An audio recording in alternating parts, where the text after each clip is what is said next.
Si Orly Gutesa, ang pinaka-credible na witness sa pagdinig na ito.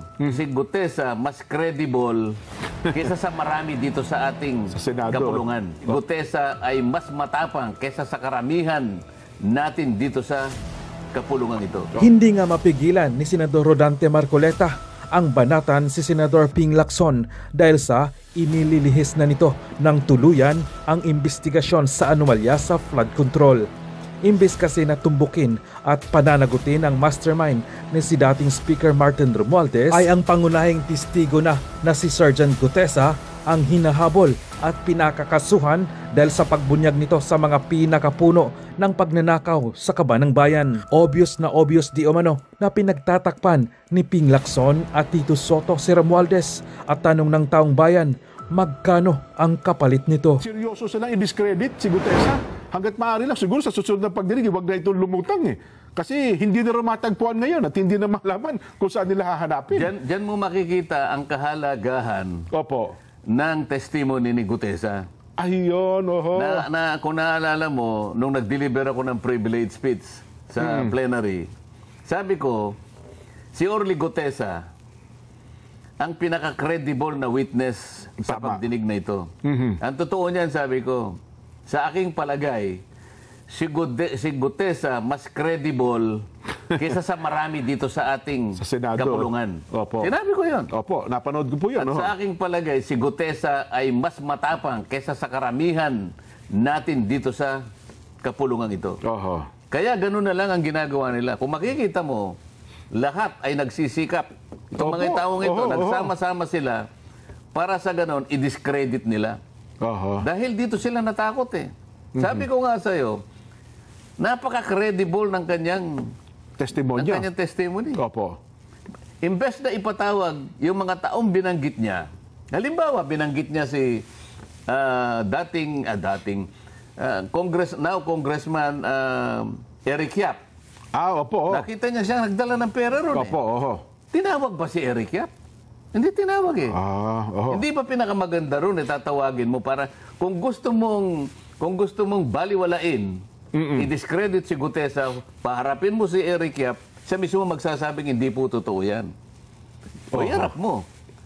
Tinawag niya rin yung, sabi niya, yung nagbibilang at tumatanggap ng pera sa bahay ni Saldico, dyan sa Valle Verde, ay isang taong nangangalang John Paul Estrada. Tama ba, Estrada? Tama po. At saka Mark Texay. Bakit hindi mo ipatawag yun? Isip-isipin mo, napunta tayo doon sa pirma ng abogadang nagnotaryo. Samantalang yung malalaking tao na mag-uugnay kung totoo o hindi, doon nga natin mababalasa kung totoo nga sinasabi ni Gutesa, ipatawag mo. Ayaw nila ngayon. Takot na takot sila ngayon na ipatawag silang lahat. Bakit? Credible yung tao eh. Yun pala. Yun ang sagot mo sa tanong mo. Credible, kaya pinipilit nila. Ngayon. Pinipilit nilang gibain talagang si Gutesa, ito yung pinakahuli ngayon. Kahapon lang yata ito.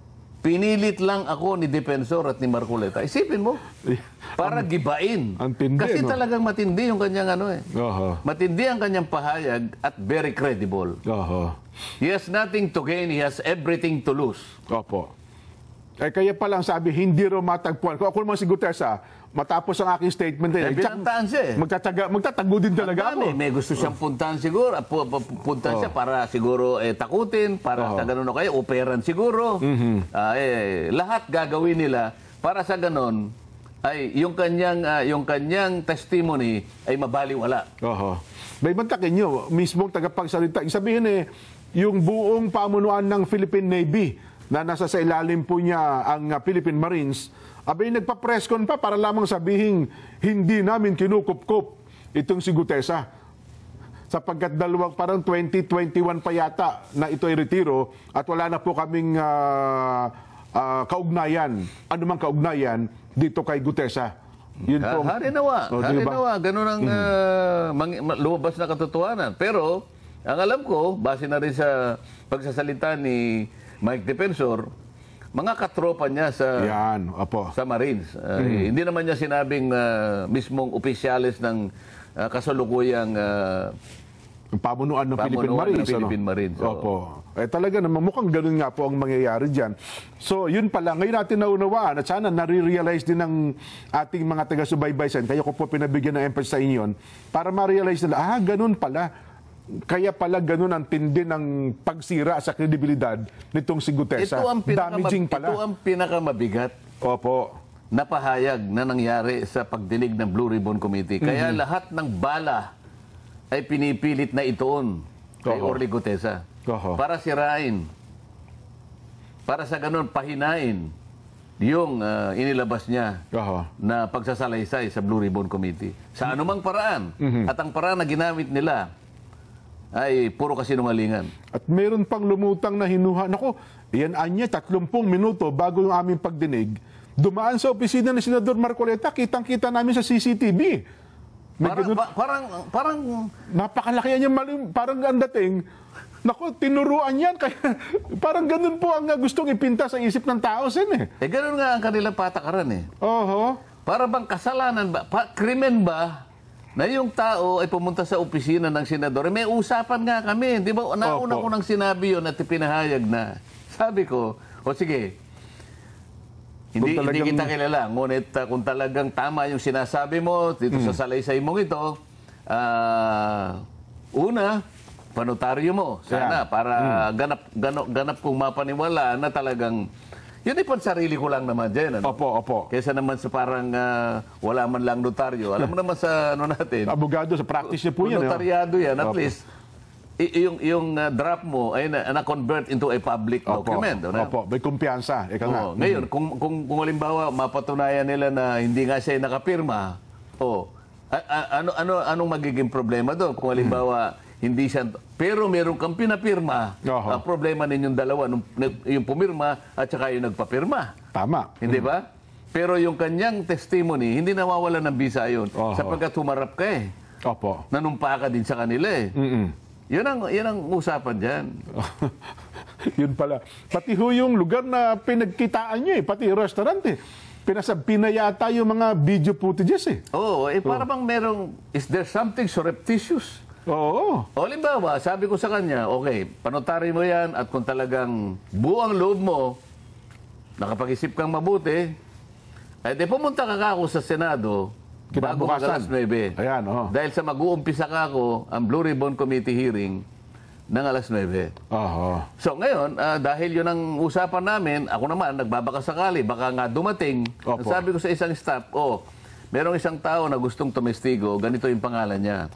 So isa sa inyo, umalalay, baka sakaling dumating, pumoste kayo doon. Ayun. So, ayun. Kumuha raw ng CCTV, pumunta raw sa opisina ko. Alam ka nang pumunta sa opisina ng kusino, ako nga ang kausap eh. Kayo pala nagpapunta. Kasalanan ba yun? Ang una kong tanong ganito, sino naman yung nagpanukala na sa bawat ganito, kumukuha siya ng CCTV? Anong authority mo? Kung senador ka, anong authority mo na magpakuha ka ng CCTV para mag-espiya ka doon sa kapwa mo senador? Nasa regulasyon ba namin ito? Anong masama ba kung sakasakaling may pumunta nga sa opisina ko? Lahat ba pakikialaman mo kung senador ka? Lahat ba pakikialaman mo kung sino-sino ang pumupunta sa opisina ng bawat senador? Lahat May authority ka ba na gawin yun? Nako. Makakarating tayo sa usapin na yan eh. Sino ka? Gaano ang otoridad mo para pakialaman mo ang bawat tao na pupunta sa opisina ng bawat isa sa atin? Ng kapwa yung senador. Di ba? Saglit lang, Sen, ha? Higip muna kayo ng kapet. Meron lang tayong mahalagang paalaala. May paalaala po kasi ang Department of Health sa publiko. Laging unahin ang kaligtasan sa kalsada. Malaking porsyento po ng aksidente ang maaaring maiwasan kung susunod sa tamang batas trapiko. Hindi ba natin pagsisikapan na i-identify kung sino yung ulo, halimbawa? Sino yung ugat niyan? Kasi isa sa mga na-target, si dating Congressman Saldico. Opo. Ibig ko ba sabihin si Saldico gagawa ng ganon? Na silang mag-isa? Walang nasa taas niya? Parang yun po, gusto nilang palabasin. Yun ang sinasabi ko sa iyo kanina. Ito yung scapegoat strategy. Di ba? Opo. Para bang napakapangyarihan ni Saldico. Kasi ang sabi nga nung pinakaulo ng institusyon, ako kanya general supervision lang ako eh. Opo. I have no control over the chairman of all committees. Opo. Lalong-lalo na yung Appropriations Committee. Siguro ang tanong mo sa kanya, sa palagay mo may maniniwala sa Na siya lang talaga Sa nagmaniobra ng lahat ng kung yun. halimbawa natukoy si Saldico, Oho. hindi mo lang naisip ng ICI. Teka muna, chairman lang ng appropriations yan eh. Ang pinag-uusapan natin dito, Oho. pandarambong sa kaban ng bayan. Pati nga yung 2025, itong budget sa ngayon ay nilikot ninyo eh. O, yun na nga. Oho. Oh. Pagkatapos sasabihin mo, ito lang sa kanya lang idea lahat ito. At Tawagin mo kasi yung isa para ngayon dito sa Blue Ribbon makita natin. Para sa ngayon, maisaayos natin, makumpleto natin yung tinatawag nating investigation in aid of legislation. ayun, matukoy talaga. Hindi police investigation. Oho. Di ba? Matukoy at maitama yung sistema. Sen, no? Kung talagang ganun kasi nga. kung halimbawa, hanggang dito ka lang sa appropriations na para bang akala mo naman totoo. Oho. Kasi pinaniwalaan nila na hanggang dito lang ako eh. Ako supervision lang ako, I have no control. Nako naman. At yun namang sa DPWs hanggang USEC lang. Doon kay USEC Bernardo lang. Kaya nga. Di ba? Parang ganun eh. Yun ang hindi ko sinasabi na wag nating Papanagutin. isama Oo. yung mga maliliit na tao. Interesado tayong lahat na isama lahat ang merong kaugnayan dyan. Maliit man. Kahit gaano kaliit, isama natin yan. Wala tayong sasantuhin dyan. Opo. Wala tayong sisinuhin. Kaya lang, manatili naman sa ating direksyon. Sino ba talaga pinag-ugatan yan? Ayun. Malinaw naman yung, sinasabi na nga ni Gutese, eto po, galing dito yung pera, dinala po dito. Hindi ka man lang natigatig doon. At hindi maliit na pera, Sen, ha? Hindi maliit na pera yun. Malitang pera yun. Hindi mo lang ipatawag kung sino-sino yung mga taong binanggit niya. Oho. Nasaan ba yung dalawang binanggit niya? Nasaan ba si John Paul Estrada? Nasaan ba si Mark Texay? Bakit hindi kayo gumawa ng paraan? Hanapin nyo sila. Walang gumagalaw eh. Saan tayo magsisimula ngayon? Patatawag mo yung notaryo publiko?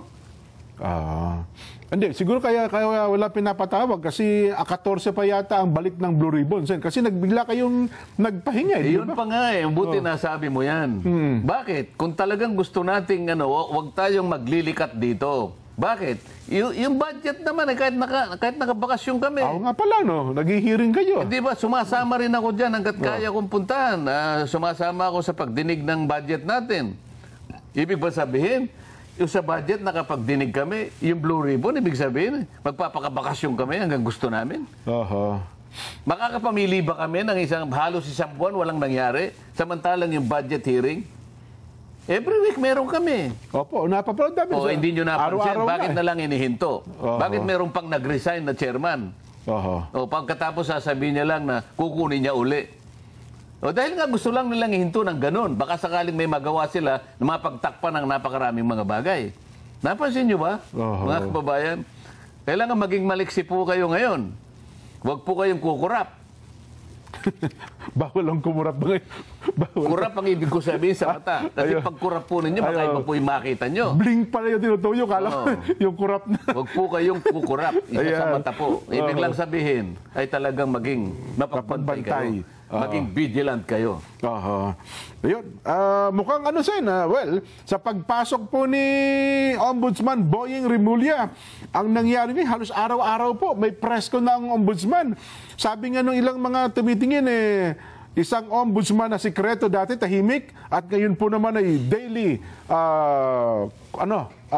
press con ang ating bagong Ombudsman. Pero hindi mo ba i-discuss paano kang nakakuha ng clearance ka mo? Hindi, usapin kasi dyan eh. Hindi ka pwedeng maisama do sa shortlisting Opo. kapag wala kang clearance galing sa ombudsman, di ba? Ay, SOP po yun, di ba? Requirements po Oo yun, Sen. nga. Oo. Kaya lang, bakit ka nakakuha ng clearance? Hindi mo ba sisya sa atin yun? Paano si... Kasi Oho. si Mayor Baste, the acting mayor of Davao City, Opo. nag-file siya ng kaso laban sa maraming opisyalis ng ating pamahalaan, kasama na noon ay Secretary of Justice Boying Rimulya. Tama po, oo. Hindi lang naman siya, kundi yung marami pa. Opo. Ito ay patungkol dun sa huli, pagkaka-detain sumandali, at pagkaka-transport ni dating Pangulong Duterte sa The Hague. Oho. Ano ang petsa nung kanyang complaint na ipinail Opo. sa ombudsman na nadakit mismo? Oho. Anong petsa? Hindi ko na matandaan yung date, Sen. September 15. Ah, okay. Oo. Okay. Bago pa maitalaga. Bago pa may talaga Opo, eh. oo. Kasi ang nakatalaga is an OIC ombudsman. Ang Opo. pangalan, Dante Vargas. Opo. O, di ba? Yes po. Oh. Naitanong ko kay ano yan eh, nung budget hearing ng DPWH kasi may kasangkot na pangyayari dyan. Okay. Oh. Opo. Kasi gumawa ng office order si dating ombudsman, acting ombudsman Dante Vargas. Di ba? Ang petsa ng kanyang office order, September 17, 2025. Okay. Oo. Oo. Sabi niya, lahat ng mga na-file na kaso sa nakarang 10 araw bago itong effectivity ng aking September 17 na office order Opo. ay aalisan ng docket number. Ba? Oho. Ibig sabihin, yung memorandum order ng dating ombudsman. Martires, Samuel Martires. Opo. Oho. na nag-require siya ng double docketing, Opo. sinuspindi niya yon. Ah, Sa mga tweet, yung 10 araw bago 17, magmula September 7 up to September 16. Opo. Nasa amin yung... Nasama ngayon September 15. Nakuha mo ibig ko sabihin? Opo, So, anong epekto kapag ka nawala yung docket number? Eh di parang baliwala na rin po yung ano. Hindi, tanungin mo ko. Ay, ano nga po epekto nun? Ano po epekto pag nawalan docket number? Oho. Sa ito nga excited eh. Tanungin mo muna ako. Opo, opo. diba? Ayun. Kapag ka naman, sangayon din doon sa office order ni Dante Vargas, yung acting, mula sa pagiging active case, Opo. mapupunta sa case being evaluated. So, for evaluation. For evaluation Sa na mga lang. tweet, hindi siya kaso. Oho. So, hindi siya kaso, walang kaso si Walang kaso si Boying Boying. Remulla. Tama. So, nakakuha siya ng clearance. clearance, Tama? opo. Yun ang nangyari din eh. Oho. O, paano nasangkot yung DPWH? Opo, paano nga po nasangkot sila? September 11. Ba, ilang araw lang. Oho. O, hindi kasama siya doon sa 10 araw eh. oo. Sinabi ko sa iyo, 10 araw bago September 17. Mahalagang pangyayari pala yun. September 7 to 16. Opo. 10 araw yun. Oho. September 11, Oho. nag-file ng kaso ang DPWH doon sa 20 mga opisyales na di umano'y sangkot sa, ito sa flood control. Tama. Oho. At mula doon sa complaint na isinampa ng nagpetisyon na si DPWH, Secretary Vince Dizon. 16 ang sinuspinde. Opo. So, tanong mo sa akin, anong basis ng suspension? Ano nga po magiging basis nun? Wala na palang ano. Nawala yung docket number din sa kanila eh. Oho. Oo. Tinanong ko sa kanya, ano? Your Honor, sabi niya, hindi nga ako na, ano nga ang basis? Oo. Ngayon, sinasabi ko lang, yung nasuspindi, hindi dapat nasuspindi. Sabat kasi wala ng basis tinanggal, eh. opo. Wala ng docket number eh. Oo. Kasi yung complaint niya na-relegate sa status na for evaluation. For evaluation na mangyayari. Oo. So walang kaso, ano ngayon ang basis? Ba't mo sinuspindi? Yung 16. Dapat pala ibalik niya yun. Dapat sagutin ni Dante Vargas ngayon yun. Oo. Di ba? Yeah. Kaya nasabi ko, merong pabor sa'yo, merong hindi pa pabor sa'yo. Oo. Sabi ko sa kanya, ito yung problema. When you pray for rains, Ay, opo. Di ba? Oho. you have to also look into the possibility or yung ano ng putik. Di ba? Opo. You must have to deal with the mud too, sabi Opo. niya. So, ipinanalangin mo na umulan. Magtyaga ka na... Magtyaga ka rin na May tingnan iba pa. mo ang magiging epekto ng putik para sa'yo. May nakinabang pero mayroon din namang... Yun na eh, di ba? Oo, tama. Makikita mo yung inconsistency dito.